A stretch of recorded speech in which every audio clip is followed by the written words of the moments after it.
शिवसेना आणि शिवसेना पक्षाचं पक्षचिन्ह धनुष्यबाण या संदर्भातली सुनावणी आज सर्वोच्च न्यायालयात होणार आहे आणि याच्यामध्ये मुख्यतः 3 मुद्द्यांवर विचार होईल। एक तर शिवसेनेचं धनुष्यबाण हे चिन्ह एकनाथ शिंदेंना देताना निवडणूक आयोगाने कोणता विचार केला, कारण की आजपर्यंत जेव्हा पक्षचिन्ह संदर्भातला वाद झालेला आहे तेव्हा ते पक्षचिन्ह गोठवण्यात आलं आणि वाद करणाऱ्या दोन्ही गटांना वेगवेगळे पक्षचिन्ह किंवा निवडणूक चिन्ह देण्यात आले, परंतु तसं न करता कोणत्या आधारे पक्षचिन्ह हे एकनाथ शिंदेंना देण्यात आलं। दुसरा मुद्दा आहे की पक्ष कोणाचा आणि शिवसेना पक्ष हा एकनाथ शिंदेंना देऊन टाकायचा अधिकार निवडणूक आयोगाला आहे का, कारण की कोणत्या आधारे पक्ष कोणाचा हे ठरवलं हे सुद्धा महत्वाचं आहे। त्याचबरोबर निवडणूक आयोगाला पक्ष कोणाचा आहे हे ठरवण्याचा अधिकार घटनात्मक दृष्टिकोनातून आहे का, की तो केवळ उच्च आणि सर्वोच्च न्यायालयाला, हा मुद्दा एक महत्वाचा ठरणार आहे। या पार्श्वभूमीवर तिसरा मुद्दा महत्वाचा आहे की पक्षचिन्हाच्या संदर्भात सिंबल ऑर्डरनुसार निर्णय घेण्याचे हक्क हे नक्कीच निवडणूक आयोगाला आहेत, परंतु शिवसेना हे नाव काही सिंबल नाही आणि ते देण्याचा अधिकार निवडणूक आयोगाला आहे का, त्यांनी आपल्या अधिकार कक्षा ओलांडल्या आहेत का, या विषयांवर युक्तिवाद होणार आहे। आणि या संदर्भातली बाजू घटनात्मक आणि कायदेशीर दृष्टीने पाहिली तर उद्धव ठाकरे यांची बाजू ही अत्यंत स्ट्रॉंग आहे आणि त्यामुळेच सातत्याने ही सुनावणी पुढे ढकलण्यात यावी असा क्लुप्तीचा भाग एकनाथ शिंदेंतर्फे होताना आपल्याला दिसतो। आजची सुनावणी जी आहे ती 16 नंबरला केस लागलेली असल्यामुळे होण्याची शक्यता जास्त आहे। सुनावणी नक्की होणार, पण ती पूर्ण होणार का या संदर्भात संभ्रम निर्माण झालेला आहे, कारण की जस्टिस सूर्यकांत जे आहेत ते एका दुसऱ्या बेंचचे सुद्धा सदस्य आहेत, ज्याची अर्धवट सुनावणी एका प्रकरणाची झालेली आहे।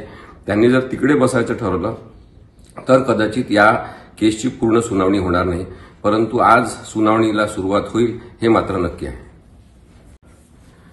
शिवसेना आणि शिवसेना पक्षाचं पक्षचिन्ह धनुष्यबाण या संदर्भातली सुनावणी आज सर्वोच्च न्यायालयात होणार आहे आणि याच्यामध्ये मुख्यतः 3 मुद्द्यांवर विचार होईल। एक तर शिवसेनेचं धनुष्यबाण हे चिन्ह एकनाथ शिंदेंना देताना निवडणूक आयोगाने कोणता विचार केला, कारण की आजपर्यंत जेव्हा पक्षचिन्ह संदर्भातला वाद झालेला आहे तेव्हा ते पक्षचिन्ह गोठवण्यात आलं आणि वाद करणाऱ्या दोन्ही गटांना वेगवेगळे पक्षचिन्ह किंवा निवडणूक चिन्ह देण्यात आले, परंतु तसं न करता कोणत्या आधारे पक्षचिन्ह हे एकनाथ शिंदेंना देण्यात आलं।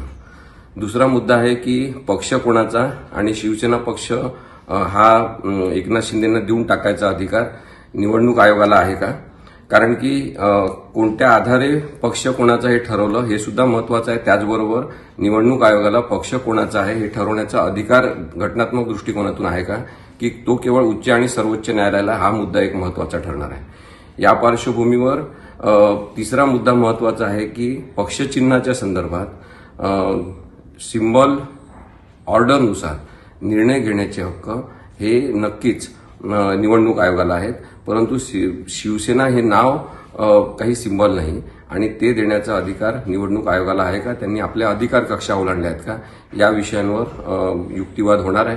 आणि या संदर्भातली बाजू घटनात्मक आणि कायदेशीर दृष्टीने पाहिली तर उद्धव ठाकरे यांची बाजू ही अत्यंत स्ट्रॉंग आहे आणि त्यामुळेच सातत्याने ही सुनावणी पुढे ढकलण्यात यावी असा क्लुप्तीचा भाग एकनाथ शिंदेंतर्फे होताना आपल्याला दिसतो। आजची सुनावणी जी आहे ती 16 नंबरला केस लागलेली असल्यामुळे होण्याची शक्यता जास्त आहे।